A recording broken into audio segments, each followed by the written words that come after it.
नमस्कार, स्वागत है आप सभी का एक बार फिर से प्रभात की नौबत सीरीज में। आज हमारे पास उत्तराखंड की कुछ जन आंदोलनों से संबंधित प्रश्न इस सीरीज में रहेंगे और वही फिर से जो आपका परीक्षा वाणी का टॉपिक है उसी से संबंधित यहाँ पर फिलहाल चीज़ें रहेंगी। ठीक है।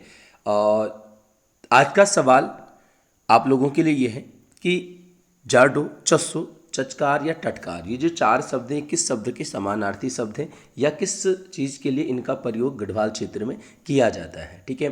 तो अच्छे कमेंट पिछली वीडियो में रहे, उम्मीद है कि यहाँ पर भी आप कमेंट करेंगे चीज़ों को डिस्कस करके। अगर आपको पता है तो बहुत अच्छी बात है, नहीं पता तो थोड़ा सा अगल बगल जैसे घर में डिस्कस करके, है ना, क्योंकि ये चीज़ें अब ज़रूरी सी हैं एग्ज़ाम्स वगैरह के लिए, तो इस पर ज़रूर काम करना है। आने वाला समय बहुत अच्छा रहने वाला है, 5-6 महीने। तो अभी से तैयारी में ऐसे डट जाओ, क्योंकि देखो यही समय है तैयारी का। मैं हमेशा कहता हूँ कि जब पेपर नहीं होते हैं वो समय रहता है तैयारी का।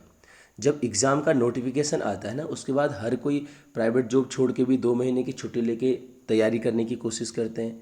ठीक है कि हर किसी की कंडीशन एक सी नहीं होती है, लेकिन हर कोई उस समय तैयारी के फील्ड में रहता है। तो अभी जो लगातार टच में है वहाँ पर कहीं ना कहीं आपको ज़रूर फ़ायदा मिलेगा इस चीज़ का। ठीक है, चलिए भाई, तो उम्मीद है ज़रूर सभी लोग कमेंट करेंगे। पहला प्रश्न हमारे पास यहाँ पर आता है कि निम्नलिखित में से कौन सा युग्म सुमेलित है। पहला कि गढ़वाल जागृत संस्था 1939। ठीक है। दूसरा कीर्तिनगर आंदोलन। तो पहले की अगर हम बात करेंगे तो यहाँ पर पहले ही ऑप्शन आपका सीधे सीधे सही हो जाता है। गढ़वाल जागृत संस्था की बात करेंगे, 1939 में गढ़वाल जागृत संस्था की स्थापना आपको मिल जाती है। ठीक है। दूसरे की अगर हम बात करेंगे तो कीर्तिनगर आंदोलन, कीर्तिनगर की बात करेंगे तो कीर्तिनगर 1948 में था भाई। ठीक है। कुली बेगार आंदोलन का अंत, यह प्रथा का अंत, तो कुली बेगार प्रथा का अंत 1921 में हो जाएगा। अब इसके बारे में डिटेल देखेंगे आगे। और डोलापाल की आंदोलन, देखो परीक्षा वाणी में इसकी डेट 1930 दी हुई है, लेकिन डोलापाल की आंदोलन वैसे 1924 के आसपास से इसको शुरू किया गया है। ठीक है। डोला पालकी की अगर हम बात करें तो ये आपको पता है कि दलित वर्ग को जो है डोला पालकी का प्रयोग नहीं करने दिया जाता था, है ना। तो इस चीज़ के लिए देखेंगे आगे, अभी डिस्कस करेंगे इन चीज़ों को एक एक करके। दूसरा है कि उत्तराखंड में प्रकाशित होने वाले पत्र पत्रिकाओं का सही क्रम है। फिलहाल इनमें से जो आपके पास ऑप्शन में है उनमें से अगर हम देखेंगे तो आप सभी को पता है कि सबसे पहले आपके पास कौन आने वाला, अल्मोड़ा अखबार। तो देखो 2 ऑप्शन यहाँ पर अल्मोड़ा अखबार वाले मिल जाते हैं। ठीक है। अल्मोड़ा अखबार की अगर हम यहाँ पर बात करेंगे तो 1871 पिछले पेपर में हम इसका डिस्कस कर चुके हैं। ठीक है। उसके बाद यहाँ पर गढ़वाली, तो दोनों में गढ़वाली गढ़वाली मिल जाएगा। गढ़वाली आपके पास मिल जाएगा 1905 का। ठीक है, गढ़वाली मिल जाएगा 1905। उसके बाद आपका यहाँ पर अगर हम बात करेंगे तो यहाँ पर स्वाधीन प्रजा है और यहाँ पर आपका शक्ति और कर्मभूमि है। तो अगर हम बात करेंगे तो स्वाधीन प्रजा पहले मिल जाती है। ठीक है। स्वाधीन प्रजा की बात करेंगे तो स्वाधीन प्रजा नहीं, स्वाधीन प्रजा बहुत बात का है। शक्ति समाचार पत्र की बात करते हैं, शक्ति आपका 1918 का मिल जाएगा। ठीक है। फिर कर्मभूमि की अगर हम बात करेंगे तो कर्मभूमि आपके पास क्या मिल जा रहा है, कर्मभूमि आपके पास यहाँ पर मिल जाएगा 1939 का। स्वाधीन प्रजा आपके पास मिल जाएगा 1930 का। अब थोड़ा सा इनका सीक्वेंस फिर से लगाने की कोशिश करेंगे तो ऑप्शन सेकंड में हमारे पास यहाँ पर अल्मोड़ा अखबार नहीं है। ठीक है। तो गढ़वाली है, शक्ति है, स्वाधीन प्रजा है, कर्मभूमि है 39 का, और युगवाणी है 1941 का, 41 नहीं सॉरी 47 का। 41 ध्यान रखना फिर से। हाँ, परीक्षा वाणी में इसको 41 दिया हुआ है, जो आपका डिस्क्रिप्टिव अगर दिया हुआ कहीं पर शायद वन लाइनर में सही है तो इसको ज़रूर सही कर देना भाई। ठीक है। तो अगर हम इसका स्पेशली देखें ऑप्शन के हिसाब से तो इसका ऑप्शन नंबर 3 बिल्कुल सटीक बनता है कि इसमें चलो अल्मोड़ा तो नहीं है जो आपका 1871 में, लेकिन फिर गढ़वाली 1905 का, स्वाधीन शक्ति आ जाएगा 18 का, स्वाधीन प्रजा 1930, कर्मभूमि 1939 और युगवाणी आपके पास 1947 का मिल जाएगा। मैंने क्या कहा, 41 है परीक्षा वाणी में, लेकिन वो 47 है, इसको ज़रूर ध्यान रख लेना, सही कर देना भाई, ठीक हो जाएगा। तीसरा, आज़ाद हिंद फौज में नेताजी के अंगरक्षक मेजर देव सिंह दानू का संबंध कौन सी बटालियन से था। तो जो मेजर देव सिंह दानू मिल जाते हैं ये आपका गढ़वाली बटालियन से मिल जाते हैं, ऑप्शन नंबर फर्स्ट में। अगला चलते हैं कि आज़ाद हिंद फौज में नेताजी के निजी सहायक के रूप में किस व्यक्ति ने कार्य किया था। देखो निजी सहायक की अगर हम बात करेंगे यहाँ पर तो ये पितृशरण, यहाँ पर पितृशरण रतूड़ी आपके पास कर्नल मिल जाते हैं। ठीक है। यहाँ पर हम देखते हैं कि नहीं, एक मिनट, बुद्धिशरण रतूड़ी। यहाँ पर अगर हम निजी सहायक की बात करें, निजी सहायक बुद्धिशरण रतूड़ी थे।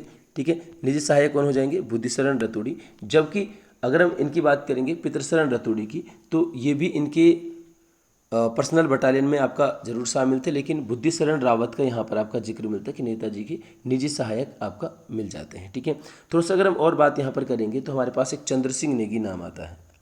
चंद्र सिंह नेगी जो यहाँ पर ये नाम है, चंद्र सिंह नेगी के बारे में ये मिलता है कि सिंगापुर में ऑफिसर्स ट्रेनिंग स्कूल था, उसके प्रमुख या उसके कमांडर ये यहाँ पर आपका मिल जाते हैं। ठीक है, बाकी देव सिंह दानू हम पीछे देख चुके हैं कि देव सिंह दानू कौन थे, ये अंगरक्षक बटालियन में आपका शामिल मिलते हैं। ठीक, चल फिफ्थ आता है कि उत्तराखंड में पत्रकारिता की पहली क्रांति किस अखबार को कहा जाता है। तो ये सभी को पता है कि भाई देखो, समय विनोद तो पहला जरूर था, लेकिन अल्मोड़ा अखबार को यहाँ पर क्या है, क्रांति के रूप में जाना जाता है। सभी को पता है अल्मोड़ा शक्ति गढ़वाली जो भी है, लेकिन समय विनोद की थोड़ा सा बात करेंगे। राज्य का पहला हिंदी और उर्दू का ये मिलता है 1868 में। 1868 में जयदत्त जोशी के द्वारा समय विनोद का जो है प्रकाशन नैनीताल से किया गया था। कुछ लोगों ने जरूर आपका जसपुर भी पढ़ा होगा, परीक्षावाणी में ही शायद है भी, ये भी जसपुर भी। तो देखो नैनीताल जिला के अंतर्गत ही जसपुर नामक स्थान से, ऐसा फिर कहीं पर मिल जाता है, क्योंकि पहले तो ये आपका 1891 से नैनीताल अल्मोड़ा तो एक ही थे ना। तो नैनीताल के आसपास जो आपका क्षेत्र जसपुर, जो अभी उधम सिंह नगर वगैरह में है, तो वहीं से उसको माना जाता। तो कहीं पर आपका नैनीताल आएगा, कहीं पर आपका स्पेशली जसपुर आए, तो उसको भी ध्यान रखना। और हाँ, हिंदी का पहला था, हिंदी के साथ साथ उर्दू का भी ये पहला समाचार पत्र यहाँ पर मिल जाता है। ठीक हो जाएगा। सिक्स्थ आता है कि 1871 में प्रकाशित होने वाले अल्मोड़ा अखबार का प्रकाशन था। तो ये जो आपका अल्मोड़ा अखबार प्रकाशित हुआ, ये साप्ताहिक समाचार था। आपको पता है कि प्रथम दैनिक समाचार पत्र हमारे पास 1953 में पर्वतीय आ जाता है ना। चलिए आगे देखेंगे इसको। सेवंथ आता है कि निम्नलिखित पत्रों व उनके प्रकाशन का संबंध कौन सा युग में सुमेलित है। जो सही सुमेलित है वो बताना है। ठीक है, तो सबसे पहले देखो समय विनोद की बात करें तो समय विनोद हमारे पास आ चुका भाई, हम इसको फिलहाल नैनीताल ले लें। ठीक है, गढ़वाली की बात करेंगे तो गढ़वाली आपका देहरादून से प्रकाशित होता था। कर्मभूमि की बात करेंगे तो कर्मभूमि आपको पता कहाँ से, ये लैंसडाउन से प्रकाशित होता था। युगवाणी देहरादून से, जो आपका यहाँ पर सही सुमेलित मिल जाता है।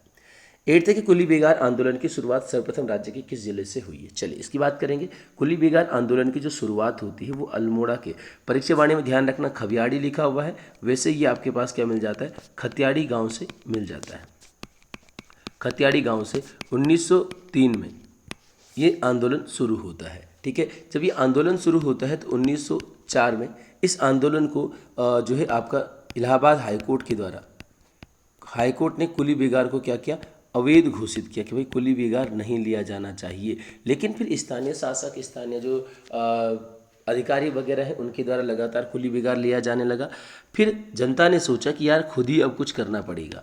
1 जनवरी 1921 को हमारे पास बागेश्वर के चामी गांव में सभा होती है। बागेश्वर के चामी गांव में सभा होती है। चामी गांव में हरु मंदिर मिलता है। हरु मंदिर में सभा का आयोजन होता है कि भाई इसको समाप्त कर दिया जाए। 10 जनवरी को लोगों को जो आपका उत्तरायणी मेला है उसमें बुलाया जाता है, और 13-14 जनवरी को जो आपका 1921 में ही उत्तरायणी मेला होता है, उस अवसर पर सभी जनप्रतिनिधि जो यहाँ पर एकत्रित हुए थे, इन्होंने कुली बेगार न देने की शपथ ली, और कुली बेगार से संबंधित जो दस्तावेज वगैरह आपके पास मिलते हैं उनको सरयू नदी में बहा दिया।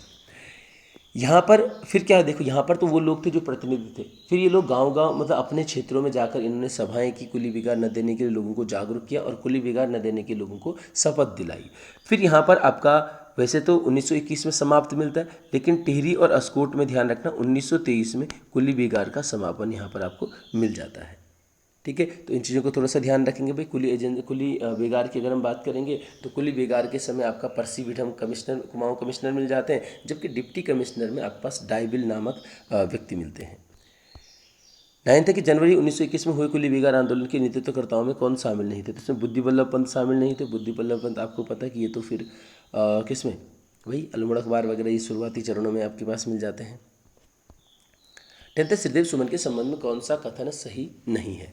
पहला है कि 1939 में प्रजामंडल, 23 जनवरी 1939 को प्रजामंडल की स्थापना की गई देहरादून में। प्रजामंडल का मुख्य उद्देश्य हमारे पास क्या मिलता है कि टिहरी के वंशानुगत शासन से मुक्ति पाना यहाँ पर मिलता है। दूसरा, अप्रैल 1944 में भूख हड़ताल, ये आपका 5 5 मई 1944 को ऐतिहासिक भूख हड़ताल जो शुरू होती है। तीसरे की 25 जुलाई 1944 को 85 दिन, तो 85 नहीं, ये भी आपका कितना 84 दिन की भूख हड़ताल के बाद। तो दूसरा तीसरा यहाँ पर आपका गलत हो जाता है, लेकिन तीनों चीज़ें बहुत महत्वपूर्ण है, ध्यान रखना। 25 जुलाई 1944 को इनका बलिदान दिवस मनाया जाता है, फिर 25 जुलाई को हम वृक्षारोपण दिवस मनाते हैं। ये भी आपको पता होना चाहिए कि भाई हमारे पास 25 मई 1916 में इनका जन्म होता है और 25 मई को हम जल दिवस भी इनके जन्म दिवस पर मनाते हैं। ठीक हो जाएगा। तो इसके अलावा आपका प्रजामंडल आ जाएगा। एक यहाँ पर आपके पास हिमालय सेवा संघ आ जाता है। हिमालय सेवा संघ या गणदेश सेवा संघ, गणदेश सेवा संघ की स्थापना केवल परीक्षा वाणी में 1938 है। बाकी हर सोर्स में अगर हम देखें हिस्ट्री वगैरह की या फिर टिहरी में जो इनका स्मारक लगा हुआ है उसमें भी जो गणदेश सेवा संघ है वो 1936 लिखा हुआ मिल जाता है। तो अक्सर 1936 अगर ऑप्शन में है तो जरूर आप उसी की ओर जाएंगे। ठीक है।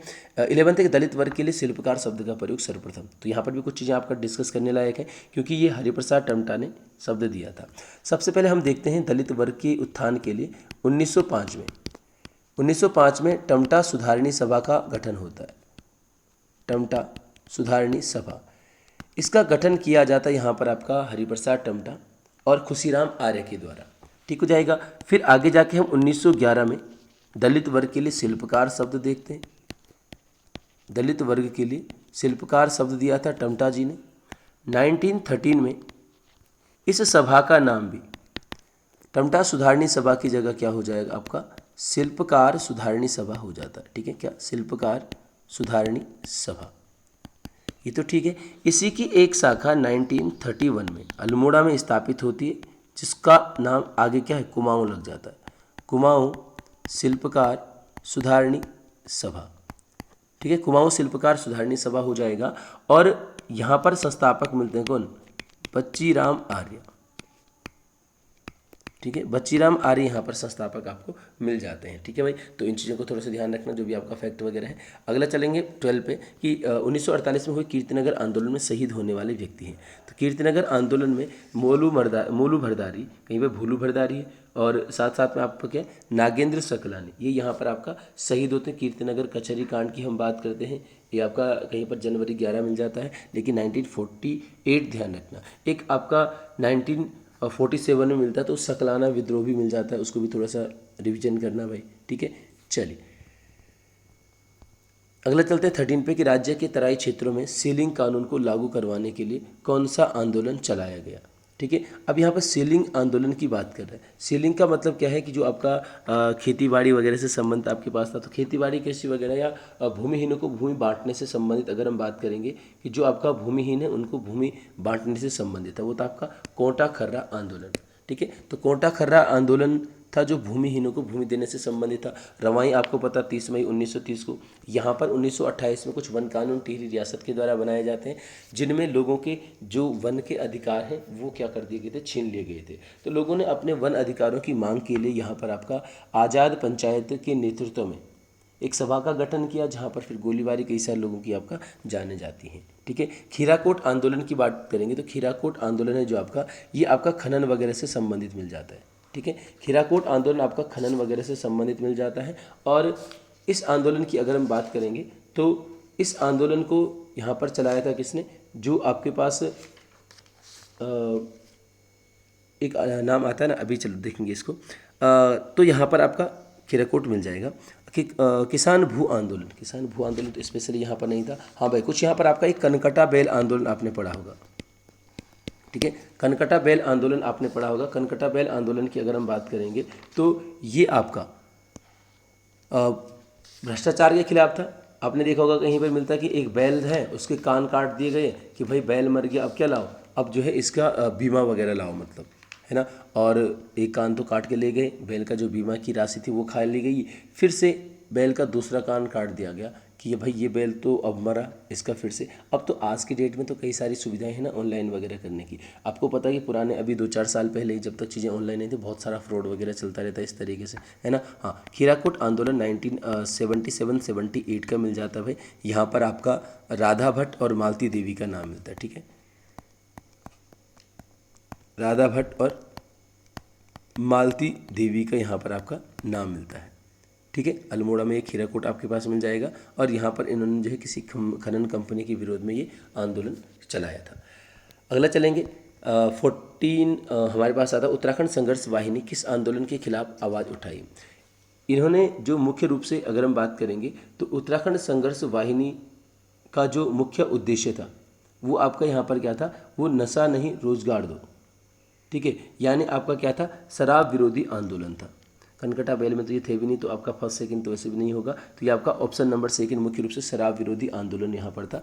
1984 में उत्तराखंड संघर्ष वाहिनी ने नशा विरोधी आंदोलन का जो है नेतृत्व वगैरह संभाला, और फिर यहाँ पर क्या क्या, नशा नहीं रोजगार दो, आपने देखा होगा नशा नहीं रोजगार दो, इस तरीके का यहाँ पर आपका क्या मिलता है, इनका नारा मिल जाता है, ठीक है। कुछ समय के लिए यहाँ पर फिर आपका 84 के आसपास अल्मोड़ा नैनीताल में शराबबंदी हुई, यानी शराब को बंद कर दिया गया, ठीक है। लेकिन फिर यहाँ पर आपका क्या है कि ज़्यादा कुछ इसका प्रभाव वगैरह नहीं मिलता। हमने टिचरी माई का नाम देखा, जिन्होंने काफ़ी आंदोलन किया शराब वगैरह को बंद कराने के लिए, है ना। 15 है कि उत्तराखंड में डोला पालकी आंदोलन के प्रवर्तक के रूप में किसे जाना जाता है। तो डोला पालकी आंदोलन के प्रवर्तक यहाँ पर कौन है, जयानंद भारती, ठीक है। तो डोला पालकी जैसे मैंने बताया कि वाणी में तो 1930 दिया हुआ, लेकिन ये वैसे 1924 के आसपास का शुरू आंदोलन है, और फिर आगे इनके संघर्ष के फलस्वरूप 1936 में इलाहाबाद हाईकोर्ट ने दलितों के लिए भी डोला पालकी को वैध घोषित किया कि ठीक है भाई, दलित वर्ग क्या कि सभी लोग यहाँ पर इसका पालन कर सकते हैं। देखो, कानून बनना अलग चीज़ है, लेकिन लोगों के द्वारा अपनाया जाना अलग चीज़ है।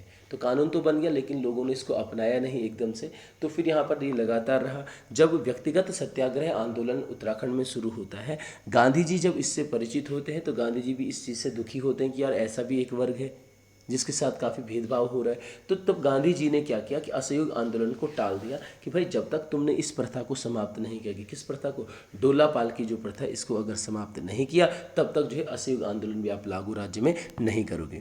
एक डेट यहाँ पर फिर मिलती है 23 फरवरी 1941 को। यहाँ पर आपके पास क्या मिल जाएगा कि डोला पालकी सम्मेलन का आयोजन किया गया। यहाँ पर सभी वर्गों के लिए डोला पालकी को ही समाप्त कर दिया गया। तो तब जाके यहाँ पर फिर गांधी जी के द्वारा क्या कर दिया गया, वापस शुरू कर दिया गया, कौन सा, व्यक्तिगत सत्याग्रह राज्य में। 16 है कि किस वर्ष उत्तर प्रदेश विधानसभा में उत्तराखंड राज्य हेतु विश्वविद्यालय संबंधी प्रस्ताव रखे गए। तो ये प्रस्ताव की अगर हम यहाँ पर बात करेंगे तो आपका विश्वविद्यालय प्रस्ताव 1955-56 में, ऑप्शन नंबर 4 यहाँ पर आपके पास आ जाएगा। 1955-56 में यहाँ पर क्या रखे गए, प्रस्ताव रखे गए। आगे जाके तो ये सभी को पता है कि भाई जो विश्वविद्यालय बनते हैं ये आपका दोनों की जगह, गढ़वाल विश्वविद्यालय और कुमाऊं विश्वविद्यालय 1973 में आपका यहाँ पर बनते हैं। जो विश्वविद्यालय संघर्ष के लिए एक समिति बनाई गई थी, जो आपका प्रेमलाल वैद नामक एक व्यक्ति मिलते हैं उनकी अध्यक्षता में, ठीक है। अब यहाँ पर कमलापति त्रिपाठी, ध्यान रखना, कमलापति त्रिपाठी मुख्यमंत्री मिलते हैं यूपी के, जिनके कार्यकाल में जो आपका 1973 में विश्वविद्यालय प्रस्ताव को जो है फिर यहाँ पर आपका मंजूरी मिल जाती है, और फिर ये आपका 23 नवंबर को ऐसा मिलता है कि 23 नवंबर 1973 को ये विश्वविद्यालय बने थे, गढ़वाल विश्वविद्यालय, कुमाऊं विश्वविद्यालय। गढ़वाल विश्वविद्यालय में हमारे पास क्या मिलता है, HNV के नाम पे 1989 में हुआ था, और 2009 में इसको केंद्रीय विश्वविद्यालय का भी दर्जा दिया गया है। 17 है औपनिवेशिक कुमाऊं और गढ़वाल के निम्नलिखित में से किस कमिश्नर ने राजस्व पुलिस प्रणाली। तो देखो, राजस्व पुलिस प्रणाली रेमजे के द्वारा 1874 में शुरू की गई है, और फिर आगे जाके जब हम देखते हैं तो राजस्व पुलिस व्यवस्था को अभी जनवरी 2023 में, पिछले साल जो है सरकार ने समाप्त करने की घोषणा कर दी है। 18 के निम्नलिखित में से कौन से कुमाऊं का बिना ताजपोशी राजा, तो वही बेताज बादशाह का हेनरी रेमजे वगैरह को ही कहा जाता है। 19 ने कनकटा बैल बनाम भ्रष्टाचार आंदोलन की शुरुआत राज्य के किस जनपद से हुई है। तो ये आपका अल्मोड़ा जनपद से मिलता है, ठीक है। कोई लमगड़ा गांव, बढ़िया रेत लमगड़ा गांव कोई मिल जाता है, जहां पर आप किसी बैल को 2 बार कहे मरावा घोषित करके उसकी बीमा राशि हड़प ली जाती है, ठीक है। 20 गढ़वाल व कुमाऊं विश्वविद्यालय की स्थापना, तो ये मैं आपको बता चुका 1973 में विश्वविद्यालय आपके पास यहाँ पर मिल जाते हैं, ठीक हो जाएगा। चलिए, तो इस प्रकार से आज के 20 क्वेश्चन थे, ज़्यादा कुछ इसमें था, एक छोटा सा टॉपिक था। तो उम्मीद है कि आपका पास एक कंटिन्यूटी बनाने के लिए, एक रिविजन चीज़ों को रखने के लिए आपका यहाँ पर ये हेल्प करेगा। दूसरा, पिछले पेपर का जो क्वेश्चन हमारे पास थे, हमने देखा गोट, अक्सर गोट कहा जाता है, सभी ने बहुत अच्छा कमेंट किया। अलग अलग चीज़ें हैं, वैसे सभी पशुओं को बांधने के स्थान है। गोट होता है जो आपका दो मंजिले घर होते हैं, अगर जहाँ पर लोग एक साथ पशुओं को भी रखते हैं और खुद भी रहते हैं, तो वो आपका निचली मंजिल जो है वो अक्सर गोट कहलाते हैं, क्योंकि वहाँ पशु रखते हैं। कुछ लोग क्या करते हैं कि जो मुख्य भवन है, यानी जहाँ पर आपका स्वयं रहते हैं, उसके थोड़ा सा दूर पे आपका क्या गोट का निर्माण करते हैं पशुओं के लिए स्पेशली। ठीक है, तो ये तो हो गया गोट, और इसी से जो है गढ़वाल क्षेत्र में क्या है, गुठियार शब्द बना हुआ है। ठीक है, चलिए अब बात करते हैं थोड़ा सा दूरी की। जब आप लोग खासतौर पर, जैसे किसी ने अच्छा कमेंट किया था कि चौमासा में जो है लोग, चौमासा क्या कहूँगी मैं, या उससे पहले ग्रीष्म ऋतु में जो है लोग ठंडी जगहों पर जाना पसंद करते हैं। जो मोर होते हैं, मोर मोरियाण आपने सुना होगा, जो आपका रामायण में भी, कि जो पहाड़ी पशुचारक होते हैं, ये क्या करते हैं कि गर्मियों में थोड़ा सा गांव से और ऊपर की तरफ ठंडी जगहों में अपने अस्थायी आवास बनाना शुरू करते हैं। ठीक है, हमने कई बार खर्क का जिक्र किया, ये तो पेपर में भी आ चुका था, और इससे पहले उत्तराखंड का जो लोग टेस्ट वगैरह में जुड़े, हमने वहाँ पर बहुत बार डिस्कस किया था कि कई सारे बुग्यालों को हम खर्क नाम देखते हैं, खादू खर्क, चंबा खर्क, कसनी खर्क, अवनी खर्क। तो ऐसे बुग्यालों को खर्क कहा जाता है उनके साथ साथ, जहाँ पर लोग ग्रीष्म ऋतु में अपने पशुओं के साथ जाए रहते हैं। ठीक है, खर्क हो जाएगा। हम उसी को छानी भी कहते हैं। ठीक है, और उसी को मरोड़ा या मरड़ा भी कहते हैं। ठीक, हाँ, गढ़वाली में एक शब्द मरोड़ भी आता है, मरोड़। तो मरोड़ शब्द किसके लिए, एक जिद वगैरह के लिए इस तरीके से भी प्रयोग किया जाता है। ठीक है, खैर इसको छोड़ो। तो यहाँ पर ये आपका किस चीज़ के लिए था, पशुओं को बांधने के स्थान जो थे राज्य में, उनको यहाँ पर ये कहा जाता है। हिंदी में भी कभी कभार वाक्यांश के लिए एक शब्द आता है कि पशुओं को बांधने का स्थान, तो उसको थान भी कहा जाता है। फिर हिंदी में दो चीज़ें हैं, थान, पशुओं को बांधने का स्थान भी है, और निश्चित लंबाई का कपड़ा, उसको भी थान कहा जाता है। और हाँ, हम अक्सर कुमाऊं क्षेत्र में देवी देवताओं के स्थान को भी क्या कहते हैं, थान कहते हैं। इसको भी विशेष रूप से आपको ध्यान रखना है। ठीक है भाई, चलिए, तो आज की वीडियो में इतना ही है। मिलेंगे फिर अगली सुबह आपको लोगों को, तब तक के लिए धन्यवाद।